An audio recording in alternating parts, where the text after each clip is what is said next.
Bagaimana jika pekerjaan yang dimulai dengan penuh perjuangan berubah menjadi jalan takdir yang tak terduga? Kisah ini tentang seorang TKW cantik asal Boyolali yang menjalani nasibnya di negeri orang. Tak hanya menguras perasaan, cerita ini akan menyentuh hati Anda. Jangan lewatkan hingga akhir, karena akhir kisah ini akan membuat Anda terharu. Assalamualaikum warahmatullahi wabarakatuh. Halo sahabat Novelia Story. Semoga kalian semua dalam keadaan sehat dan selalu dalam lindungan Allah. Sebelum kita mulai kisah ini, jangan lupa untuk klik tombol subscribe, like, dan nyalakan lonceng notifikasi, agar kalian tidak ketinggalan cerita-cerita menarik lainnya. Kalau punya ide cerita, tulis di kolom komentar, ya. Sari adalah seorang gadis sederhana yang tumbuh di sebuah desa kecil di Boyolali, Jawa Tengah. Kehidupan di desa itu damai, tetapi penuh tantangan bagi keluarga seperti Sari, yang bergantung pada hasil tani kecil-kecilan. Ayah Sari adalah seorang petani, sementara ibunya membuka warung kecil di depan rumah mereka. Sebagai anak sulung dari 3 bersaudara, Sari merasa memiliki tanggung jawab besar untuk membantu keluarganya. Setelah lulus SMA, ia ingin melanjutkan pendidikan ke perguruan tinggi, tetapi keadaan ekonomi memaksanya mengubur mimpi itu. Sari mulai bekerja serabutan, dari menjadi buruh di pabrik tahu, hingga membantu tetangga yang membutuhkan tenaga untuk mencuci pakaian atau memasak saat ada hajatan. Suatu hari, seorang tetangga yang baru pulang dari luar negeri bercerita tentang pengalamannya menjadi TKW di Timur Tengah. Tetangga itu, Bu Marni, membawa pulang banyak uang dan bahkan mampu merenovasi rumahnya. Cerita itu membekas di hati Sari. Ia mulai membayangkan, bagaimana jika ia juga bisa bekerja di luar negeri? Bisa membantu melunasi utang keluarga, membiayai sekolah adik-adiknya, bahkan memberikan kehidupan yang lebih baik untuk orang tuanya. Setelah berdiskusi dengan keluarga dan mendengar masukan dari beberapa kenalan yang pernah menjadi TKW, Sari memutuskan mendaftar di sebuah agen penyalur tenaga kerja. Prosesnya tidak mudah. Sebelum berangkat, Sari harus melewati berbagai tahap pelatihan. Ia diajari cara memasak masakan khas Timur Tengah, membersihkan rumah dengan standar tinggi, hingga mempelajari sedikit bahasa Arab untuk komunikasi dasar. Meski sulit, Sari menjalani semua itu dengan tekad yang kuat. Hari keberangkatan pun tiba. Dengan doa dari keluarga dan air mata yang tak terbendung, Sari meninggalkan desa kecilnya menuju negeri yang asing baginya. Sesampainya di Arab Saudi, Sari ditempatkan di rumah sebuah keluarga kaya di Riyadh. Rumah itu begitu besar, dengan dinding yang dihiasi ornamen khas Timur Tengah dan lantai marmer yang berkilau. Awalnya, Sari merasa canggung berada di tempat yang serba mewah. Majikan laki-lakinya, Tuan Khalid, adalah pria yang tampak bijaksana. Berusia sekitar 45 tahun, ia menjalankan bisnisnya dengan integritas tinggi.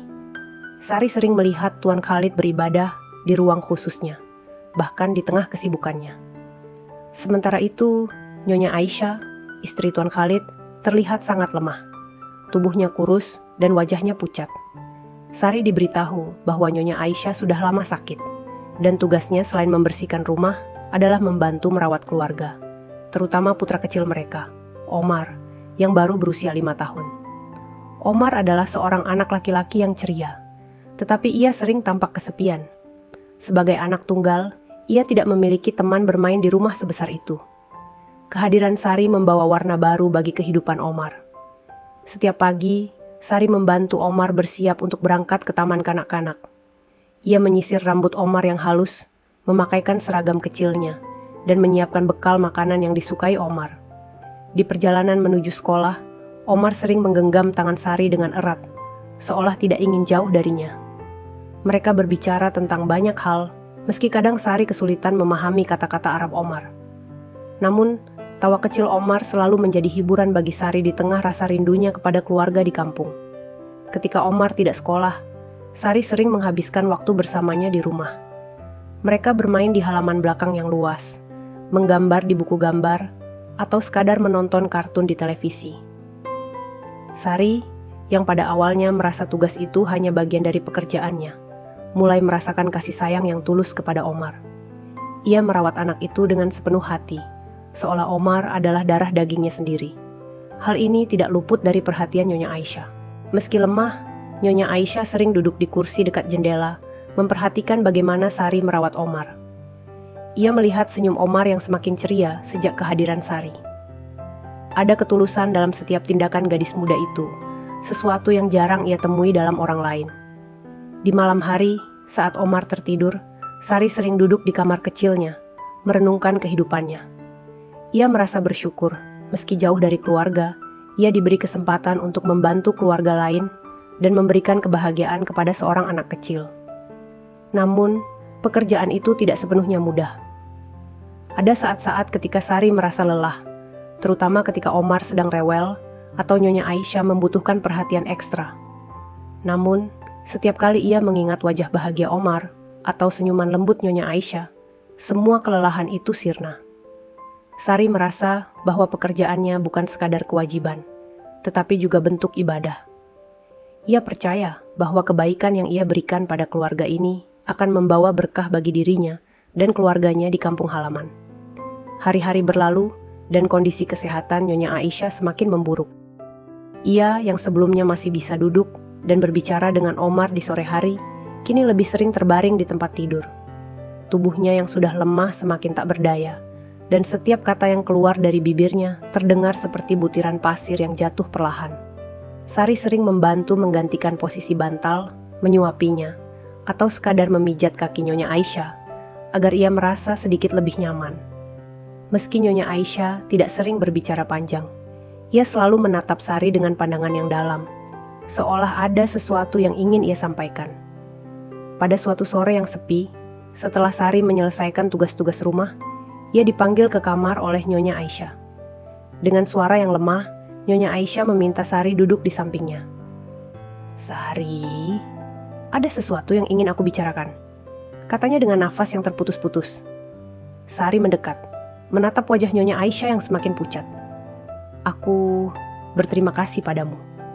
Kau telah menjaga anakku dengan kasih sayang yang begitu tulus. Omar sangat mencintaimu, Sari. Aku bisa melihat itu setiap hari," lanjutnya. Sari mendengarkan dengan penuh perhatian. Ia merasa tersentuh, tetapi juga diliputi rasa haru. "Nyonya, itu sudah tugas saya. Saya hanya ingin membantu keluarga ini," jawabnya dengan suara pelan. Namun, Nyonya Aisyah menggeleng pelan. "Ini lebih dari sekadar tugas, Sari. Kau telah menjadi bagian dari keluarga kami, dan aku tahu waktuku di dunia ini tidak lama lagi." Mendengar itu, mata Sari membasah. Ia tidak tahu harus berkata apa. Nyonya Aisyah melanjutkan, "Setelah aku tiada, aku ingin kau tetap di sini. Jangan tinggalkan Omar. Dia membutuhkanmu, Sari. Dia mencintaimu seperti ibunya sendiri. Dan ada satu hal lagi." Nyonya Aisyah terdiam sesaat, berusaha mengumpulkan kekuatan untuk melanjutkan. "Aku ingin kau menjadi ibu angkat bagi Omar. Jika Allah mengizinkan, aku juga ingin kau menikah dengan suamiku, Tuan Khalid. Aku tahu dia pria yang baik, dan dia juga membutuhkan seseorang untuk menjaga Omar dan rumah ini." Permintaan itu membuat Sari tertegun. Ia merasa campur aduk. Bagaimana mungkin ia, seorang gadis sederhana dari Boyolali, menerima permintaan sebesar itu? Ia menunduk, tak sanggup menatap langsung wajah Nyonya Aisyah. "Nyonya, saya tidak tahu harus berkata apa. Ini terlalu besar untuk saya," ujarnya dengan suara gemetar. Namun Nyonya Aisyah hanya tersenyum lemah. "Pikirkanlah, Sari. Ini bukan hanya tentang dirimu, tetapi tentang Omar dan masa depannya. Aku percaya, kau adalah orang yang tepat." Tidak lama setelah percakapan itu, kondisi Nyonya Aisyah semakin kritis. Seluruh keluarga merasakan duka yang mendalam ketika akhirnya beliau berpulang ke Rahmatullah.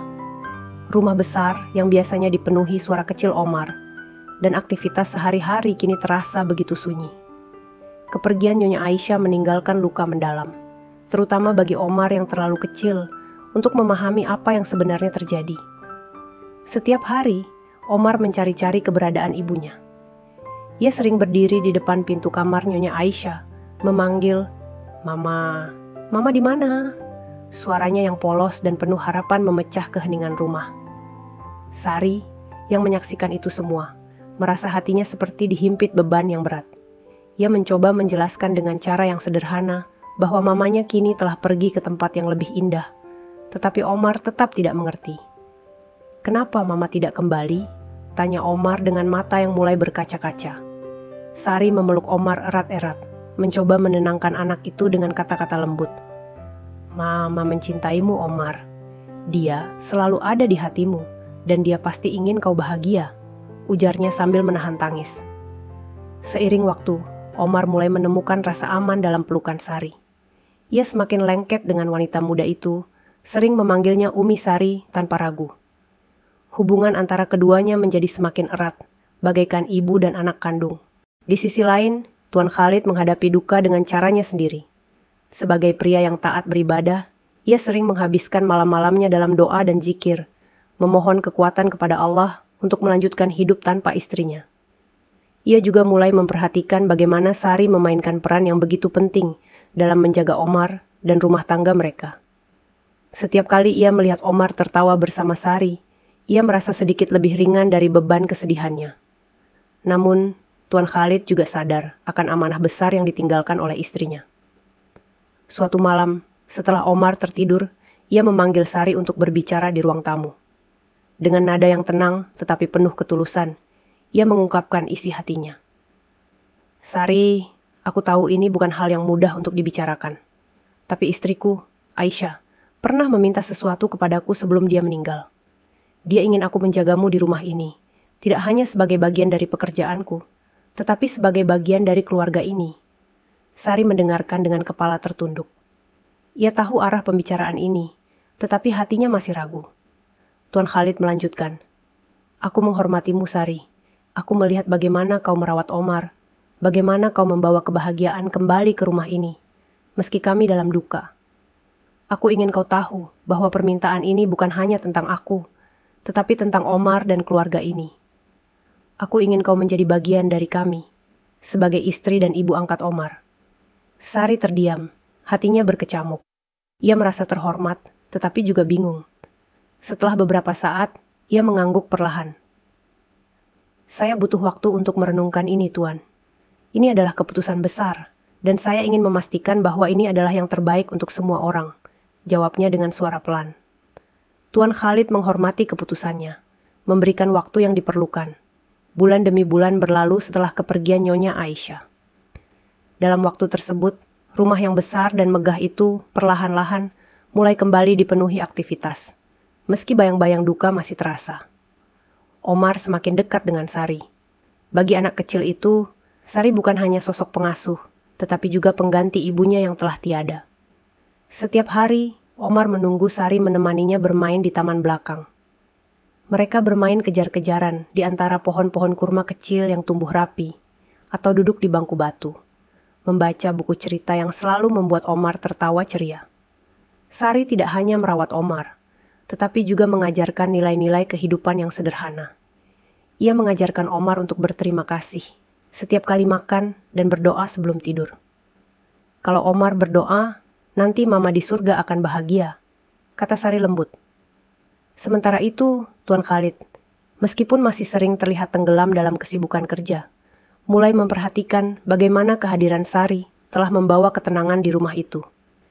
Ia melihat bagaimana Omar, yang dulu sering menangis mencari ibunya, kini tertawa lagi. Setiap kali pulang kerja, ia mendapati rumah dalam keadaan rapi dan bersih. Sari selalu menyambutnya dengan senyum sederhana, dan aroma masakan khas Timur Tengah memenuhi ruang makan. Di balik semua itu, Tuan Khalid tahu bahwa Sari adalah sosok yang istimewa, bukan hanya sebagai seorang pekerja, tetapi sebagai seseorang yang benar-benar peduli kepada keluarganya. Namun, ada sesuatu yang terus mengganjal di benak Tuan Khalid. Amanat terakhir istrinya. Keinginan Nyonya Aisyah agar Sari menjadi ibu angkat Omar, dan bahkan menjadi istrinya terasa seperti beban yang berat. Tuan Khalid adalah pria yang taat agama, dan ia tidak ingin mengambil keputusan gegabah. Selama beberapa minggu, ia sering menghabiskan malam dalam doa, memohon petunjuk kepada Allah.